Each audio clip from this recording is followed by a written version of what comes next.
every moment spent in connection, reflecting on who we are and how we've grown, the moments that are full of joy and celebration, and then those moments that challenge us and ask us to change course, pivot in a new direction, and grow and change in ways that we never anticipated. Every moment spent in connection, sharing those reflections, coming together around shared experiences, changes who we are. Because it allows us to get to know who we are, to get to know our hearts, and it allows us to form connections and community around shared passions, interests, and joy. Welcome to Lessons In, a new series from Seek the Joy podcast. Through conversations focusing on life's biggest lessons, this series will explore the joys we can find through these experiences and the connection and community we create through sharing our reflections. It's an open and honest look at the moments and lessons in our lives that impact us. Every episode features a conversation that will leave you feeling inspired, motivated, full of joy, and get you thinking about the experiences in your life and the lessons they've taught you. Lessons In, a new series from Seek the Joy podcast.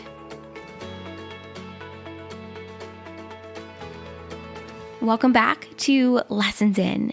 Today's episode is really about, exploring the connection between our relationships and our inner child. And while we have talked about inner child work a little bit on the podcast, I'm thinking back to our Lessons In episode last year with Serena Abalian. I don't know if we've talked about the connection between our relationships and our inner child. So I'm so excited to share today's episode. I'm joined by Veronica Grant, who is a love and life coach, host of the popular Love Life Connection podcast, and she really believes that deep work is the only way to deep love. Veronica helps successful women who feel like they have it all except love find it. And so Veronica joins me today to share a lesson she's learned about working with our inner child to really transform our relationship patterns.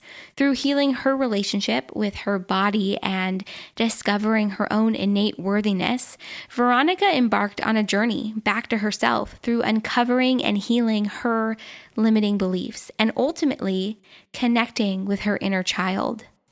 As Veronica shares, when we work with our inner child, we're able to connect the dots between a core childhood wound that we experienced with our dating and relationship patterns. And so when we heal that wound, we no longer attract partners from that place. Veronica's reflections, her honesty, and her vulnerability really throughout this conversation will leave you feeling inspired and remind you that to find this deep love that I know we're all, craving for or looking for, we have to be willing to do the deep inner work. Before we dive in to today's new episode, I want to share with you today's sponsor, BetterHelp.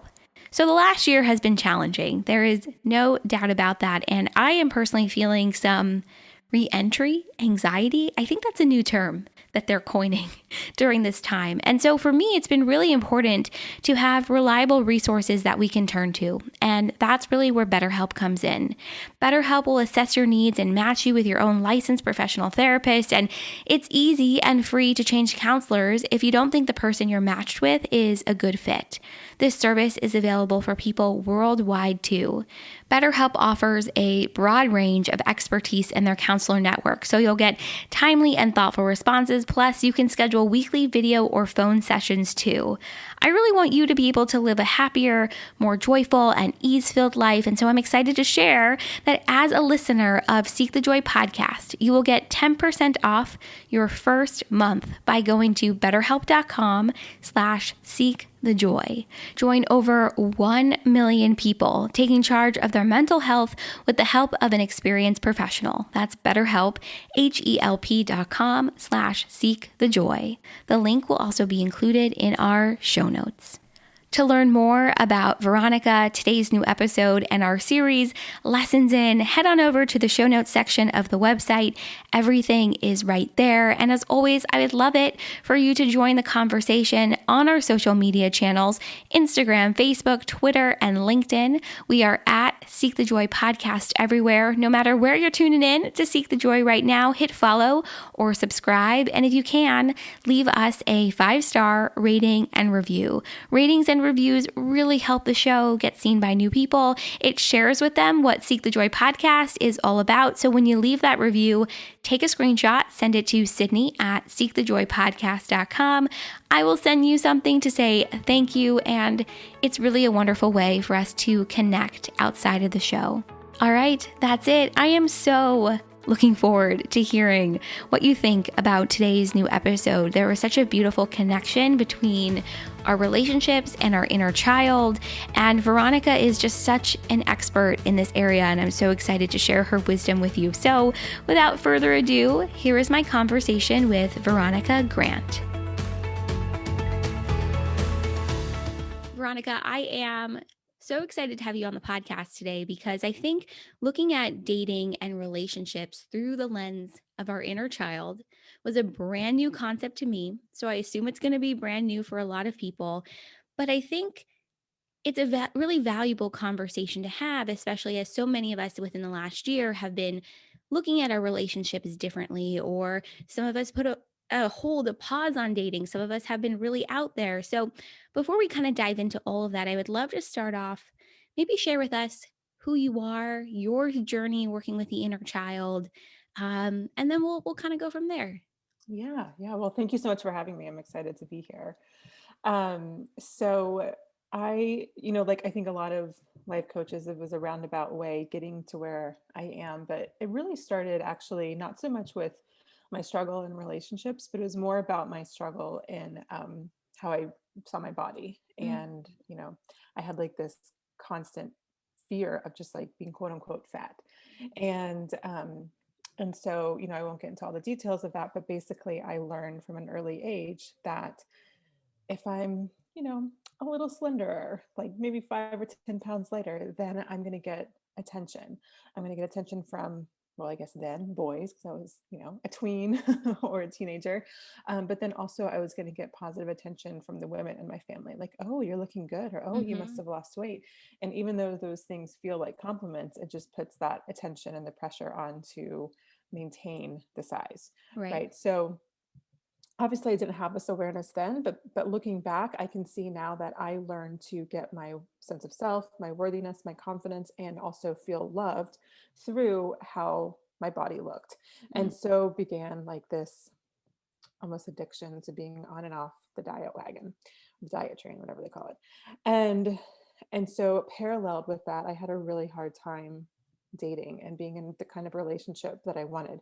Some of my friends, when you're younger, they're like, oh, just looking to like explore and like mm-hmm. meet new people. And I'm like, no, I want to find my husband now. Mm-hmm. And I had a really hard time attracting men who were also, emotionally available, who were wanting the same thing that I was wanting. And the reason is because I had no ability to feel worthy, confident, Mm, loved, have high self-esteem, all of those things outside of just simply how I looked. And so then it's mm-hmm. not surprising then that I attracted a bunch of one night stands or people who just wanted, like FWB, friends with benefit situation.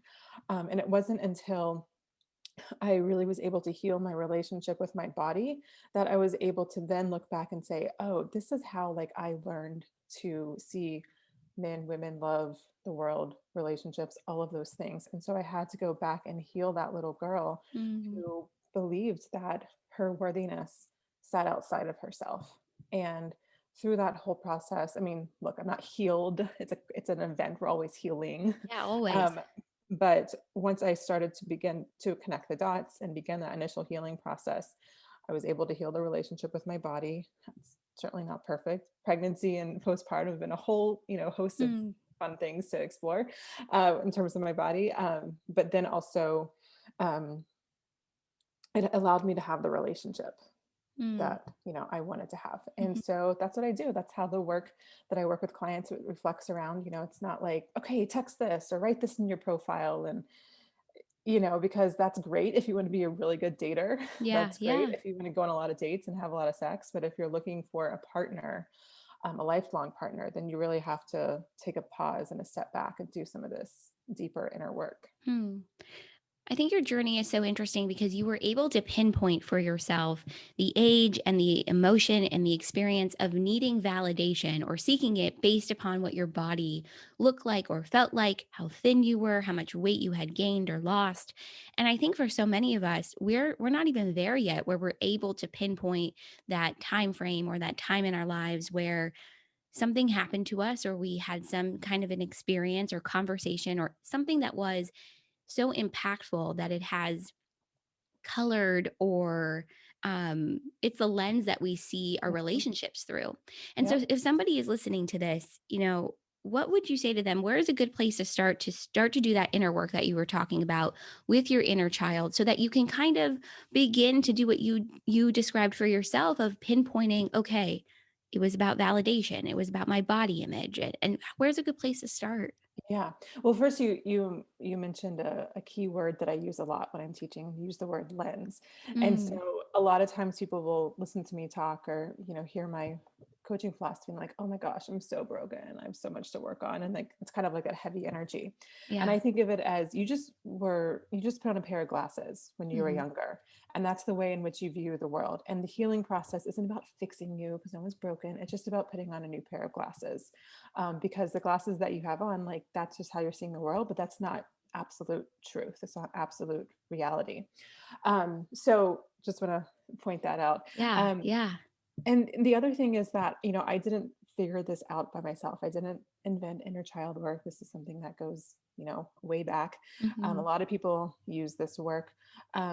And my first experience with realizing that my past, um, affected my relationships was actually with a spiritual counselor that I worked with. And I, told her all about my family and growing up and what that was like. And she just sat there and she's like, okay, so it sounds like your family wasn't really emotionally available. And then I Mm. sat there and I was like, oh yeah, I guess you're kind of right. Like I just didn't realize, like, Mhm. because you only know what you know, right? Yeah. Especially as a kid when you're growing up, like, oh, you mean not all families are like this? You mean not all Hmm. families sit in silence around the dinner table? Like, no, that is not the case for all families, but it certainly was for mine. So I do think that, it can feel overwhelming, but having someone help you see your blind spots is just totally Mhm. invaluable. But just one really easy thing you can do to get started is, let's say you're dating someone, you're in a relationship, or maybe let's say you're on the apps and you're swiping and you're just feeling really frustrated. I just want you to feel into how you feel when you're feeling really triggered, when you're feeling really just down about yourself or um, your relationship status or the state of your relationship. And I just want you to ask yourself, what does this remind me of? Or when have I felt like this before? Asking yourself those kinds of questions will usually take you back to like, oh, well, it kind of reminds me of having to walk on eggshells growing up so that I didn't set my mom's temper off, Mm. or so that, my dad wouldn't get set off with his temper. Or it reminds me of how I felt like I had to take care of my parents emotionally or whatever it is, you know what I mean? Uh, the possibilities of Mhm. the ways that the dots can be connected are truly Yeah. endless. But just start like asking yourself, what does this remind me of? When have I felt like this before? Or if it's a specific person involved, like who does this person remind me of? Mm. And more often than not, 99.999% of the time, it's going to go back to something having to do with your inner child and specifically a core wound that the experience that you're in right now is bumping up against. I was just going to ask you because for me, as you were talking, it started to feel like the emotions that you present in dating or in relationships sound like it's connected to a core wound or something that occurred to you in childhood. And then you said core wound, and I was like, well, there we go. That Yeah. makes so much sense to me because Yeah. what I've heard and what I've learned so far in my life about working with your inner child is about tapping back into those emotions and the way that you felt when you were younger. And let's just say, for example, like what you shared, it's at the age of 12.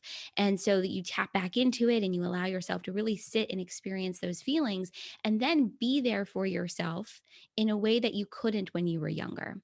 Because Yeah. as adults, we really are able to step in and hug our inner child, be there for ourselves, take care of ourselves, I think, in a more profound way than we were when we were much younger, because the hope is we have different tools and resources and an Yep. ability. And so it's so interesting to me how we can attract people from that core wound.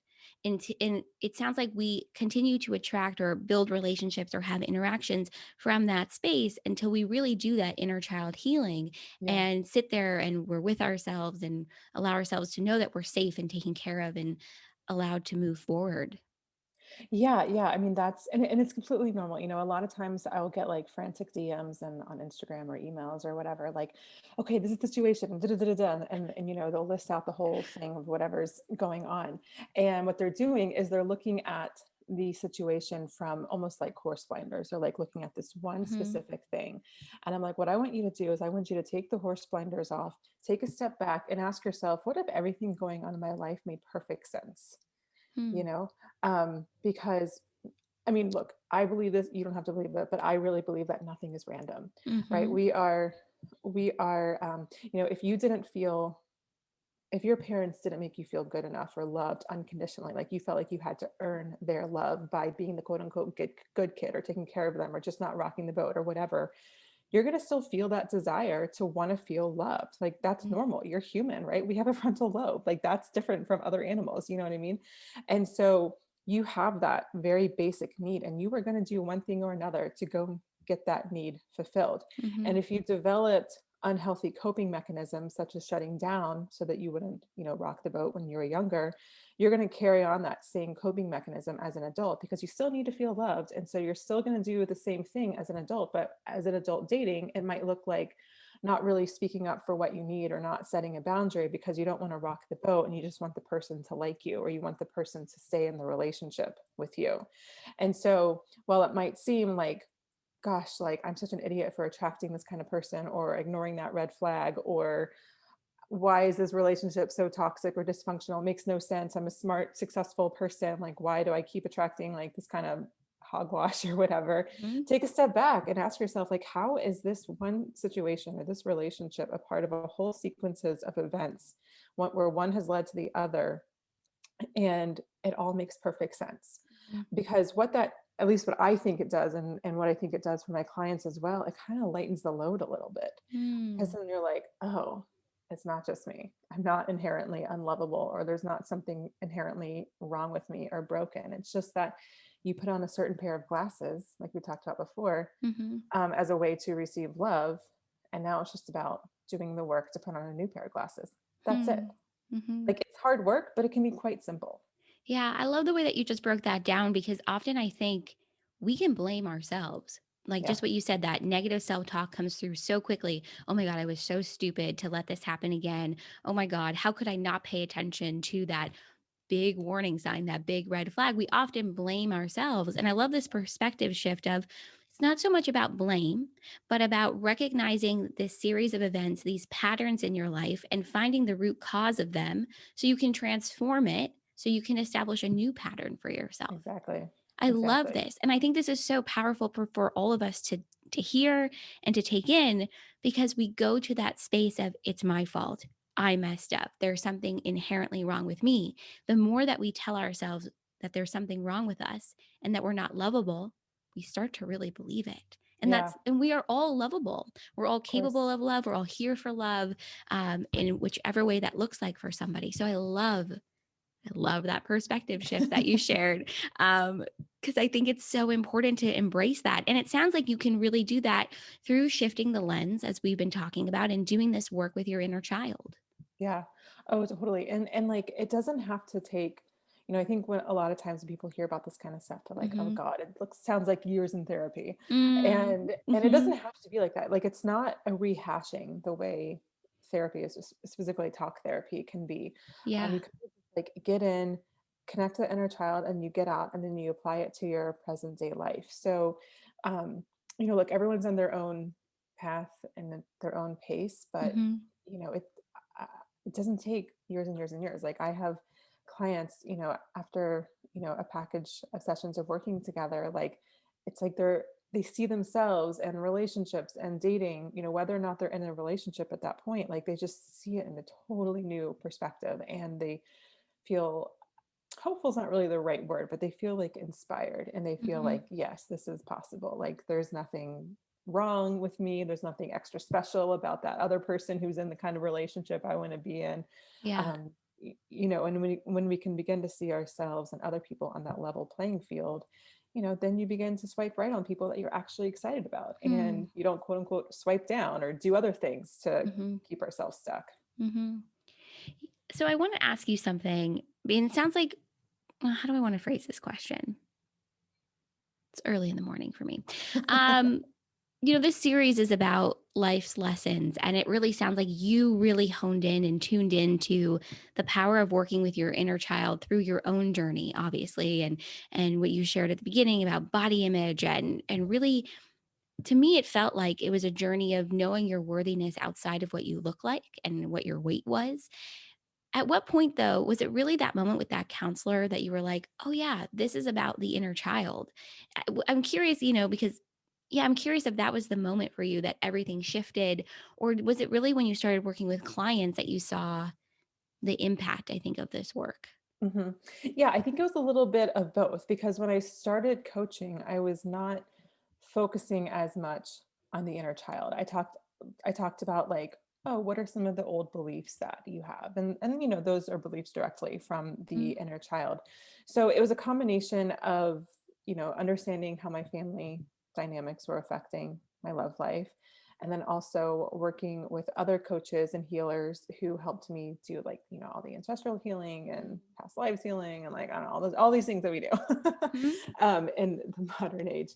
But it was just a whole culmination of things. And then also just, I I don't know, I don't want to like toot my horn too much, but I do think that like I have some sort of sixth sense where someone can just tell me about their relationship pattern. I'm like, I got it. I know where this came from. mhm, I just, I have been analyzing like Sex and the City episodes and like How I Met Your Mother episodes and like mhm. reality dating TV shows for as long as I can remember. I just love doing it. And, when someone tells me a little bit about what's going on in their love life, and then I just hear a little bit about their family dynamics, I just am able to like just connect the dots like super fast. So I think it was just like a gradual process. I don't, my spiritual counselor, she actually, at least not to my knowledge or not to my recollection, I don't even know if Yeah. she used the word inner child. Oh, Um, that's so interesting. but that's what we did. That's what we were doing. Yeah. I mean, she might have, but I really don't remember. Mhm, I don't think she did. It wasn't until I got more into more of the coaching industry that I started, putting like a word to it, basically a label to the yeah. work that I've been doing. Yeah, that's so interesting that it wasn't even presented at first as like, this is inner child healing, this is inner child work. Um, which I think is so interesting that then you were really able to say, oh, wait, this is what it is. Like much later on, once you had done the work and realized its impact and started working with people. Yeah, and then I think another thing that I did is, again, like I did not invent inner child work. Like this is a practice that goes like, and. Totally. But what I don't know if you're into astrology or if your listeners are into Hmm. astrology, but I'm a Capricorn. So like I like the woo, but I also need it to be practical and grounded. You know You what I need mean? structure. I need Yeah. structure. Yeah. And so what I think I've been able to do, and I think why a lot of times this work resonates with folks, is because I'm able to take kind of like these kind of airy fairy concepts, because like I'm asking you to talk to your inner child. So I'm asking you to talk to yourself from like 20, 30, 40 years ago. Hmm. And that might feel a little weird, you Hmm. know? But I'm able to take some airy fairy things and really ground them into like practical steps, but then also like, this is why we do it. And here is the actual practical application and how you're going to see it change something in your present day life. Yeah. Um, so because look, like I'm all about like energy and blah blah blah, but I'm not, that's never going to be like the core of my coaching. If it works for you and you want to use some of that stuff, like awesome, I'm not going to be against it by any stretch, but like Hmm. to me, like the core of my coaching really just has to come down to some of like the practical, tangible um things to do, just so Yeah. that, I don't know, that's how I roll, and then I guess I just attract people who roll like that too. Yeah, that's awesome. Okay. What has surprised you the most then about this journey with the inner child, about connecting, I think, dating and our love life and relationships to inner child work? What has surprised you the most about all of it? That's a great question. What has surprised me? Um, I think, I mean, look, at the time when I was first on this journey, like, sitting at my counselor's, the opposite couch, Yeah. and just being so shocked that, like, oh, you mean, I'm not emotionally available either, Mm-hmm. because I was like so frustrated, and what had gotten me into her room in the first place, or her practice in the first place, is because I had just had these two devastating relationships just right in a row, and I was just at my low point. Mm, I couldn't function really. And so I just couldn't figure out, like, I really want a relationship. And I have friends who don't even have to try, and like they're in freaking relationships, about to get married and pop out babies. I'm like, well, what is wrong with me? And so for me, like, the biggest shocker was like, I'm not emotionally available. So no wonder I mm, was attracting emotionally unavailable people. And I think also, and I think that tracks, because then when I look back at some of my other of those relationships, before that time, I actually did attract emotionally available people. I just wasn't interested in them. I thought they were boring. wow. And that was Yeah. because, I was attract or what I thought of as love were those high highs. And so I was willing to put up with the low lows because I really wanted that high high, Yeah. and that's more of an addictive pattern. That's not love, but of course I didn't know that at the time. And so I think was shocking to me. And I think what's also shocking to a lot of my clients is because, sometimes they might come to me, or they're probably not ready to work with me if they're still in this mindset, but at least they might come and find my podcast or whatnot. Mhm. Um, with the whole thing of like, well, men are like this, or online dating is like this, or this is just the reality of how dating is, and blah, blah, blah, blah. I'm not saying like, there's not problems in online dating. I'm not Mhm. saying all men are great, because they're not, or all women are great, because they're not. But what I am saying is, I think that the biggest shocker that people experience is that, like, oh, you might actually be emotionally unavailable too. Yeah. Yeah. That's so interesting because not all of us are aware of our limiting beliefs, Yeah. as and we're not all aware of how we feel, how we present ourselves in the world. And so doing that deep inner work also lends itself to creating a larger level of self-awareness, I think. And Mm. so by diving, I never thought about it this way, by diving into working with your inner child, you can really not only understand the limiting beliefs and the root of cause of them, but also where you are emotionally and how you present yourself to the world. And it's based upon how you feel about yourself, which is based upon experiences as a child. And I think once we start to, like you said, begin to connect these dots for ourselves, we can understand the root cause and then work to transform it. I love what you said at the beginning of our conversation, that it's not about fixing yourself. It's not about fixing Yeah. anything because you're not broken. It's Right. about transformation, because through that process of transforming, you can alchemize your experience into something new that's better Totally. self-serving or more aligned with who you are and what your goals are or your objectives or what you're really just looking for in the Yeah, world.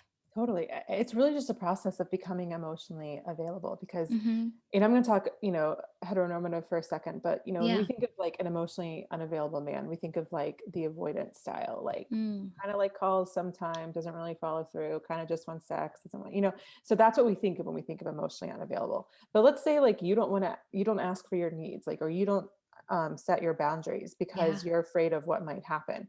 Well, that's also being emotionally unavailable. It's just in a different way than Mm. being avoidant, the way, like a stereotypical like avoidant man might be.